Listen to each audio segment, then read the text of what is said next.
ದೋಸೆ ಇಷ್ಟಪಡೋರೊಳಗೂ ಎರಡು ಗುಂಪಿರ್ತಾವ್ರಿ. ಒಂದು ಕ್ರಿಸ್ಪಿ ದೋಸೆ ಅಂತಂದ್ರೆ, ಇನ್ನೊಂದು ಸಾಫ್ಟ್ ಆಗಿರುವಂತಹ ಫ್ಲಫಿ ದೋಸೆ ಅಂತ ಹೇಳಿ ಹೇಳೋರು ಬಹಳ ಮಂದಿ ಇರ್ತಾರ್ರಿ.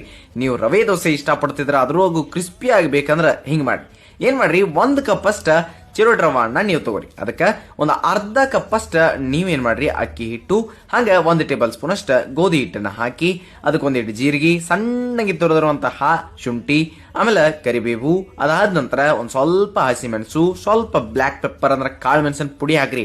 ಅದಾದ ನಂತರ ಒಂದ್ ಈಟ ರುಚಿಗೆ ತಕ್ಕಷ್ಟು ಉಪ್ಪು ಮತ್ತ ಕೊತ್ತಂಬರಿ ಸೊಪ್ಪು ಇಟ್ಟು ಹಾಕ್ರಿ. ಹಾಕಿ ಒಮ್ಮೆ ಹಂಗ ಮಿಕ್ಸ್ ಮಾಡಿದಾದ್ಮೇಲೆ ಒಂದು 4 ಕಪ್ ನೀರನ್ನ ಸೇರಿಸ್ರಿ. ಚಂದಂಗೆ ಏನ್ ಮಾಡ್ರಿ, ಗಾರ ಗಾರ ಅಣಿಸಿ ಅದಕ್ಕೊಂದು ಈಟ ತೆಂಗಿನಕಾಯಿ ಕಟ್ ಮಾಡಿ ಹಾಕ್ರಿ. 1 ಟೇಬಲ್ ಸ್ಪೂನ್, ಒಂದು ಅರ್ಧ ಟೇಬಲ್ ಸ್ಪೂನ್ ಅಷ್ಟೇ ಅಡಿಗೆ ಎಣ್ಣೆಯನ್ನ ಸೇರಿಸ್ರಿ. ಸೇರಿಸಿದಾದ್ಮೇಲೆ ಮಿಕ್ಸ್ ಮಾಡ್ರಿ. ಚಂದಂಗೆ ಮಿಕ್ಸ್ ಕೊಟ್ಟಾದ್ಮೇಲೆ ನೀರು ಇನಸ್ಬೇಕಂದ್ರೆ ಎಕ್ಸ್ಟ್ರಾ ಹಾಕಿ ಅಡ್ಜಸ್ಟ್ ಮಾಡ್ಕೊರಿ. ಆದ್ಮೇಲೆ ತವೆ ಚಂದಂಗೆ ನೀವು ಕಾಯಕ್ಕೆ ಇಡಬೇಕು. ಅದಕ್ಕೊಂದಿಟ್ಟು ಎಣ್ಣೆ ಹಚ್ಚಿ ಸಣ್ಣಗೆ ಕಟ್ ಮಾಡಿರುವಂತ ಉಳ್ಳಾಗಡ್ಡಿ ಹಾಕಿ ಅದ್ರ ಮೇಲೆ ಏನ್ ತೀಡೋದು ಬೇಕಾಗಿಲ್ಲ, ಏನು ಬೇಕಾಗಿಲ್ಲ, ಚಮಚೆ ಅಥವಾ ಒಂದು ಬಟ್ಲಾ ತಗೊಂಡು ಹಾಕ್ರಿ.